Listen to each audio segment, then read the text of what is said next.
When it came down to overlanding and just getting into this very expensive hobby, the one question I asked myself, and I'm sure the reason why you're here, is how do I get into it and where do I start? It's a very daunting approach when it comes to building out your overland rig, but I thought, you know what, start simple and work your way up, and it'll eventually will make sense in the long run. More down into the gear that I believe that every overlander or anyone in general really should have in their vehicle whenever they're on a road trip, they're on the trail, or just on the highway, whatever the scenario may be. The purpose of this is you will always be ready no matter what with the gear that you have in here. Welcome you guys into this. This is a brief video of what you should have in your vehicle whenever you're starting an overland rig.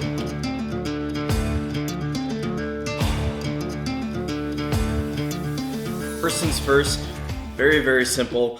I think what everyone should have is actually a box of batteries. Now, we're living in a day and age of lithium-ion batteries, and it's very convenient to charge our electronics and GoPros and cameras and cell phones and everything with these ion batteries. However, some technology is not caught up with that, and I personally still prefer the old school regular battery cell that you see right here in this case. It's always good to have in your car whenever you're running a flashlight, a walkie-talkie, whatever that may be. Some of those electronic devices actually don't have charging capabilities, so it's always good to have a backup here. And I just bought this case from like the Container Store, and you can just buy a bunch of batteries, or you can raid your mom's closet for batteries. I'm sure she never even uses them. And always keep this in your car. I always do. It's always recommended. So this is what I would suggest when you're starting your overland build, and the tools and gear that you will need in your vehicle. As I was mentioning before, since some electronics don't have charging capabilities and rely on battery, I always rely on these guys. These obviously are battery powered, and they're simply walkie-talkies. 25-mile range, Midland X Talker. I really like it because it's just so tiny, small in footprint, lightweight. Instead of this like big, bulky, like brick-sized walkie-talkies that I usually see on the movies, this is really great, especially on long road trips. If my buddy's on his, on his Taco, and I'm in my 4Runner, along the way we would like to have, a little chit chat and kind of shoot the shit a little bit. So always having these is always nice. And make sure they're obviously IP rated. So if you get a little bit of water on them, they'll still work. Highly recommend these for good two-way communication, even on the ski slopes too. So always keep those in your car. Flashlight. Now, I think that's definitely a no-brainer. Flashlights can go a long way. This is kind of like my everyday carry type flashlight, flashlight pen. Very small, lightweight, fits right in the pocket, nice. So always a flashlight is always good. Handheld flashlight with a higher lumen count is always a good option as well to have with you. And you always can rely on your phone as well, but don't always rely on the phone. In case you were to damage your phone and you can't access the flashlight option. So relying on these physical flashlights is always great. Now, if you're in a situation where you were to get stuck, or something were to break in your vehicle, God forbid, and you're working on something and you need someone to hold that flashlight, but you don't have someone there with you, I always recommend a headlamp as well. This is also battery powered, and as I told you before, I like to keep these like physical and actually rely on battery, not charging power, because sometimes the charge on these kind of electronics die out quickly when they idle for too long, and then you forget, and now you got a dead light, walkie-talkie, whatever it may be, and it won't help you in that situation. So headlamp is always really good. Flashlight's great option, and that's what I always keep in my 4Runner vehicle. Another option right here is obviously, I think it's common, and I feel like everyone should be having this in their vehicle, is Ratchet Strap. Ratchet straps, these guys really came in handy for me whenever I was in a iffy kind of situation, or I needed to strap something down to my roof rack, whether it's doors to a construction site or whatever it may be. Ratchet straps were always there. Next on the list, and it's absolutely crucial, is my orange medical bag, of course. Another orange piece of item I have, which is kind of odd. I think it probably has to do with like my love for the Broncos, orange and blue. No? Okay, whatever. That was kind of stupid. Medical pack. Now this is a family-sized medical pack, and this is from Adventure Medical Kit. You get this at RAI for like $60, and I feel like this is the best investment you could have. You can never really go wrong with this kind of equipment and gear. It's always in the back, always ready, and thank goodness I probably never ever had to use it. Whenever I was on the trails or on a road trip, whatever that may be, I never really had to open it and ever take anything out of it. Not yet, and I hope that day will never come. And it's nice because like each of these compartments kind of bundled together for different type of scenarios. There's the field trauma pack, there's the fracture, sprain, first aid kit, the wound care, burn, and the blister kit. And it just kind of organizes things a little better for you. So you're quickly go in there, unzip the zipper, pull out whatever you need for that wound, and you're good to go. Quick and safe. And it's just very small package, very nice. And there's actually a really good spot for this too. In the back of the 4Runner, there's kind of like a little pocket on the right side, and this just fits right in there nice and snug and doesn't even move around, and it's just always there whenever I need it. So this family medical kit, highly recommend it. Definitely puts you on the preparedness side for any type of situation. Excuse me. Burping. I'm just gonna get all my orange stuff out of the way. So yeah, this right here is a road safety kit. I got it at like Costco for like maybe $35, and this actually has been with me for 3 vehicles. My first vehicle was like that Dodge Durango. Then I was doing the van life trend in my Sprinter, and now it's been carried with me into the 4Runner. And it's a nice kit to have. It's nice to sit in the back, and you just open it up here, and you get an assortment of stuff here all bundled up. Get your safety gloves here.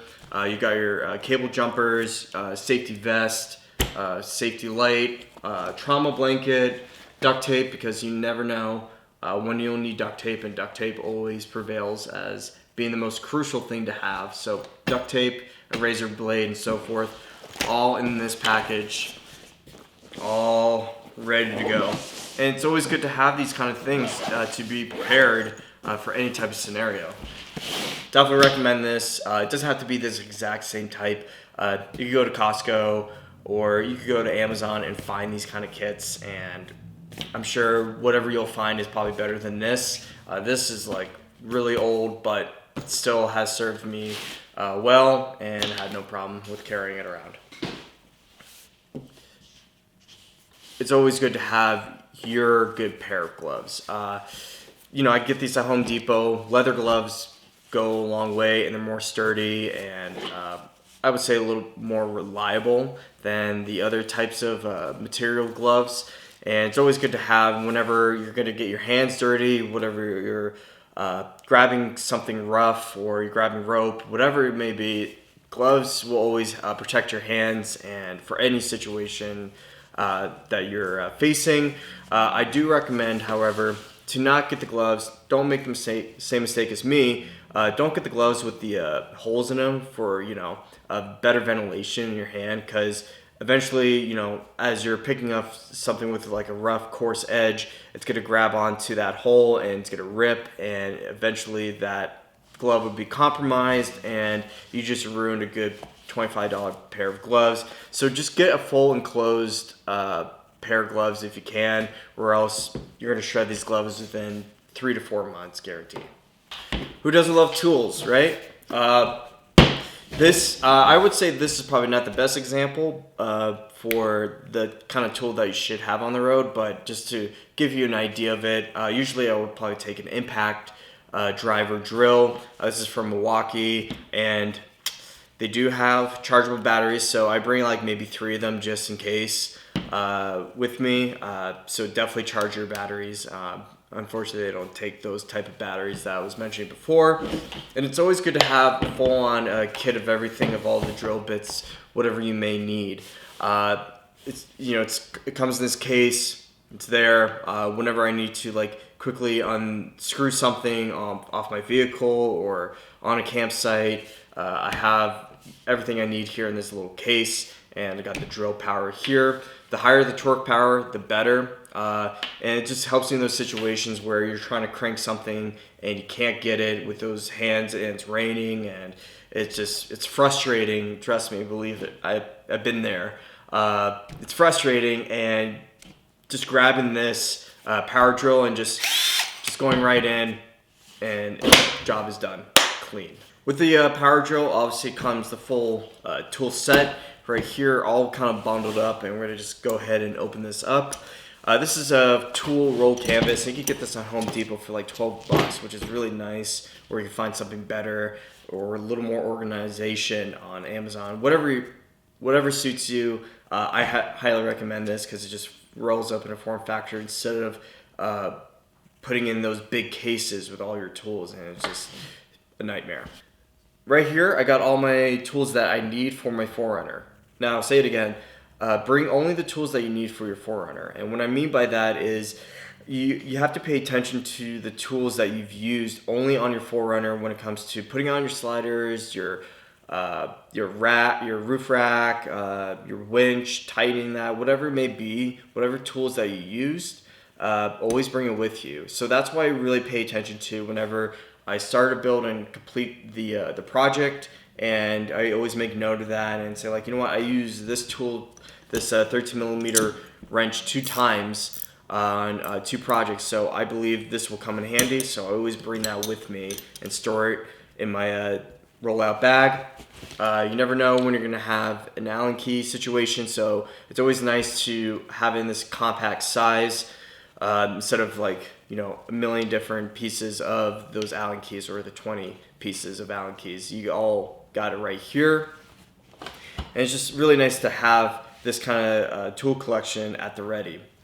Now, I wouldn't go too crazy with the purchasing of these tools. Like, don't buy like premium brands. And the reason I say that is whenever you're on the trail and your buddy comes along and say, hey, can I use that 13mm? Yep, sure, go ahead.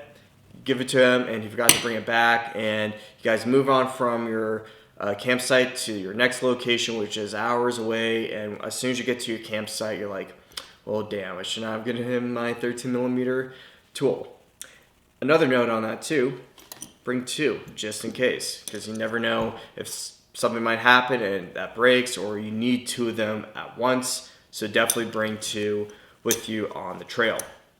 And don't go too crazy with buying with the expensive kind. I just get this at Ace Hardware, and the full set was like maybe 20 bucks.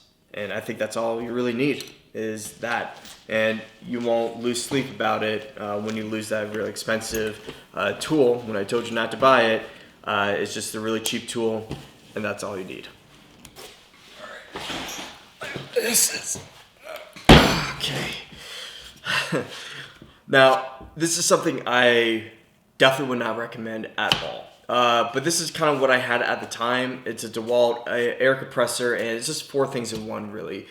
I was given this as a gift by my friend when I was doing my van life journey across America for a year, and it served its purpose for 4 things. It has dual light in the back. It's an air compressor here. 2 outlets for whenever I need to charge something and, you know, I'm in a pinch. And you have your car jump starter kit right here as well with the jumping cables. And this is just a big battery, basically. Very nice to have. There were times where something went wrong with my engine and I had to jump start the battery, and this thing really came into play. So I was very thankful to have this. Now, I don't have the dual air compressor under my hood because this is just what I had in the beginning when I was starting this hobby. And, you know, it really served its purpose. I really am thankful I have this thing. But as I continue on this journey and this build out, you know, I'm looking to get it smaller and smaller form factor and lighter as well. This thing alone weighs 40 pounds. As I've said before, it did its job and it was a great investment or gift, I should say. Investment of the gift, I should say. So thank you, Dave, to have when I started my whole overland journey and so forth. And that really concludes everything that you see here. That everything I use and I introduce to you is everything I need whenever I always go on a road trip, off the trails, or just in general. I think having these as everyday type tools is a great way to start for your overlanding hobby and joining that scene as well.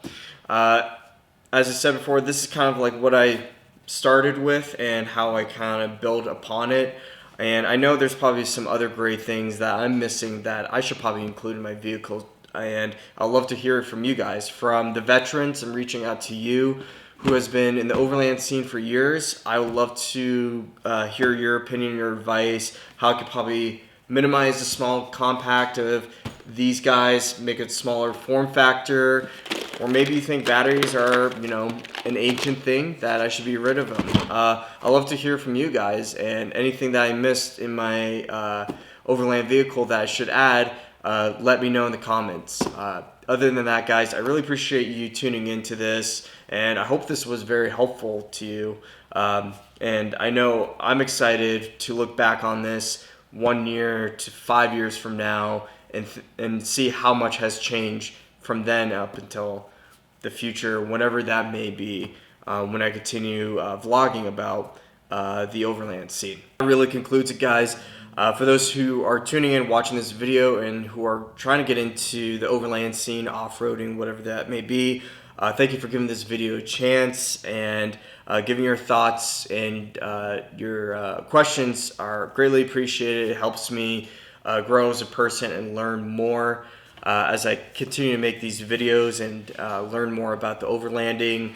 And I hope to see you guys on the trail in the near future. So until next time, guys, stay golden.